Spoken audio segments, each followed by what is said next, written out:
Hello, Tim from Fair Play Now on the 22nd of July 2021, and my other video today I was recommending some videos.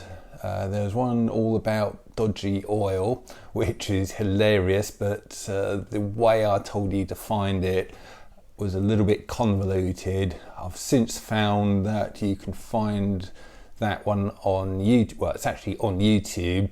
So I can just put a direct YouTube link for you in the description box and the comments section below, and it's well worth going to watch after you've finished here. It is hilarious, made me chuckle.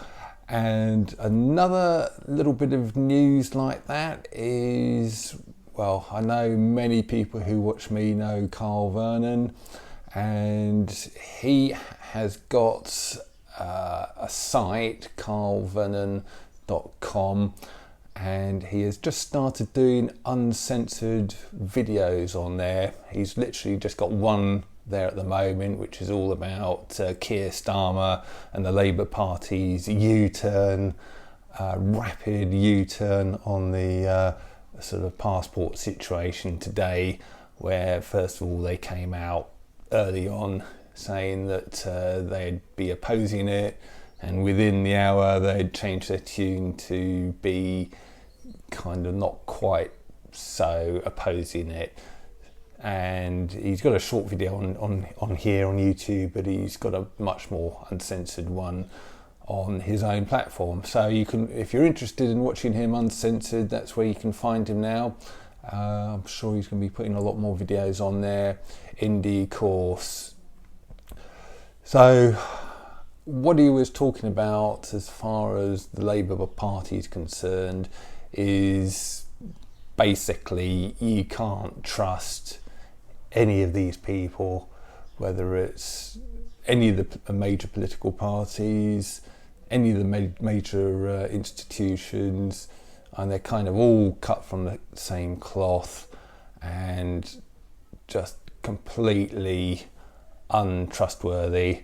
And I genuinely think that anyone of any integrity in those organisations, starting out near the bottom, if they look like they're a bit of a rising star, they're sounded out, and if the powers that shouldn't be can kind of get some kind of hold on them, let's say, they are then allowed to progress in their careers.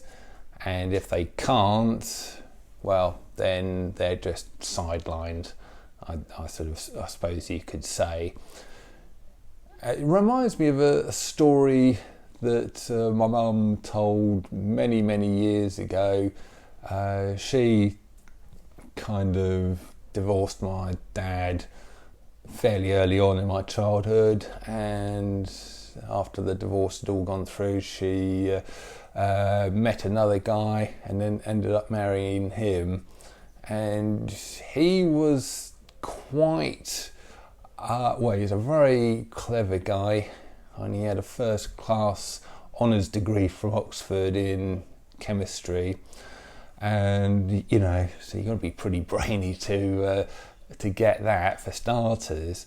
And then he went to work for one of the major pharmaceutical companies, in actual fact, GSK as they're called now, but back then they're called Beecham's.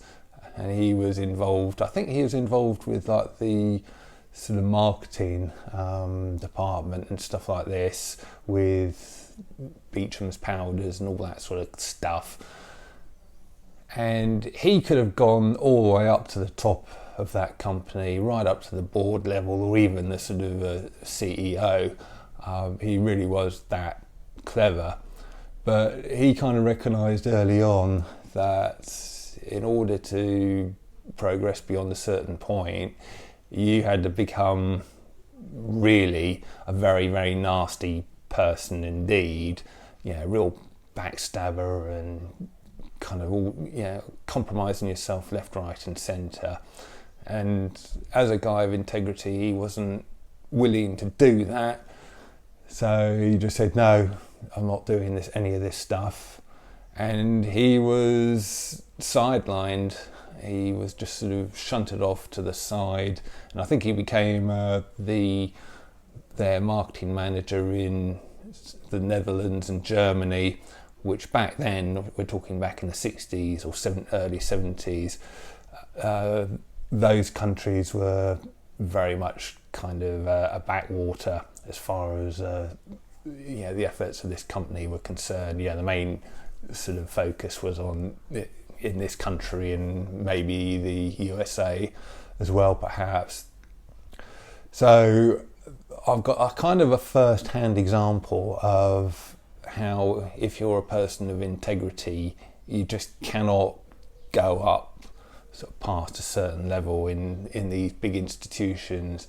It doesn't matter how clever you are.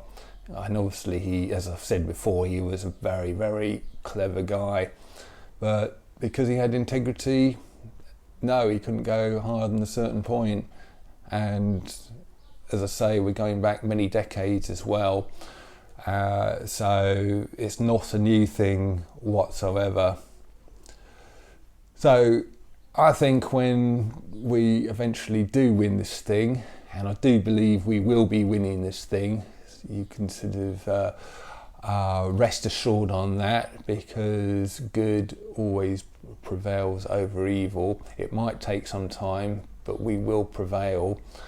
And I think we've just got to basically put all these big institutions into the dustbin of history, and they've got to be replaced by, well, I'm not really sure what we can replace them with.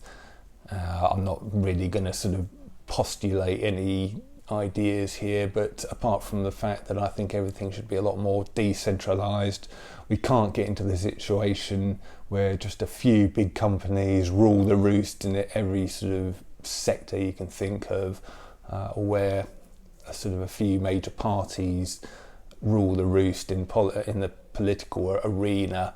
We've just got to go a lot more decentralised and just have many parties representing all the local regions, perhaps, or at least some kind of arrangement representing the local regions, and somehow coming together to make national decisions as well. And then that can be reflected in all other areas of industry and everything else that it takes to run a major country. So I think there is going to be a huge revolution. These things just really need to change. And as I say, when we do win, we can't just sort of let them just sort of say, all right, we'll just go back to normal then. No, we need to press on past the sort of point of victory and go on to creating some really big changes in society that will end up benefiting everybody and not just the elites. Well, I sort of let my thoughts run away with me there a little bit, as I have a tendency to do. I will leave it there. I'll let you get on and watch that Vernon thing if you haven't already, and also the oil video as well. I'll put a link to the oil one under this video as well. I've already done it on the this morning's video. So I'll let you go and watch those. Be back tomorrow. Tim from Fair Play Now. Thanks for watching.